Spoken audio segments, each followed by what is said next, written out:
Los ataques que el presidente del Consejo de Ministros, Aníbal Torres, ha lanzado contra Sol Carreño son el nuevo subsuelo alcanzado por la política peruana, además de una demostración absolutamente patética de la clase de autoridades que tenemos, que se han olvidado de las ideas y parece que solo saben intercambiar insultos, en este caso de la peor clase. Al llamar mala esposa, mala madre y mala hija a Sol Carreño, quien se limitó a presentar un reportaje donde se denunciaba el incumplimiento de una promesa de campaña del gobierno, como es el asfaltado de diversas carreteras en Huancavelica, Aníbal Torres no solo evitó responder a la denuncia en sí, sino que lo hizo apelando a los antiguos estereotipos que limitan a la mujer a ciertos roles. No es casualidad que Torres enfilara sus ataques contra Sol Carreño, omitiendo al reportero que elaboró la denuncia o al director del programa Cuarto Poder, ambos hombres. Como tampoco es casualidad que, acostumbrado a sus declaraciones, que incluyen loas a Adolfo Hitler y permanentes ataques contra la prensa,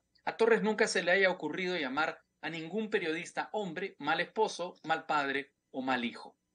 Como es lógico, las declaraciones de Aníbal Torres han despertado un rechazo bastante unánime, así como una solidaridad extendida entre quienes creemos que la violencia verbal, y en este caso los ataques machistas y discriminadores, son una de las peores formas de violencia verbal y deben ser repudiados sin distingo de alianzas e ideologías. Lamentablemente esto no ha ocurrido dentro del gobierno, cuya vocera en estos asuntos, la ministra de la Mujer y Poblaciones Vulnerables, Claudia Dávila, dijo que no compartía las frases de Aníbal Torres, que le parecían desafortunadas, sin atreverse a calificar este episodio de machista, y añadiendo que Aníbal Torres era un caballero y una persona muy atinada.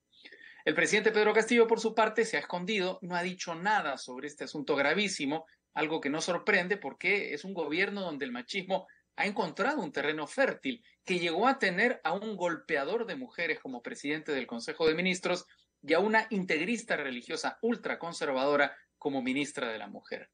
Pero eso no es todo, porque pasado el episodio, a Torres no se le ocurrió hacer lo que corresponde a cualquier persona sensata y decente. Esto es pedir perdón, disculpas por el exabrupto, y más bien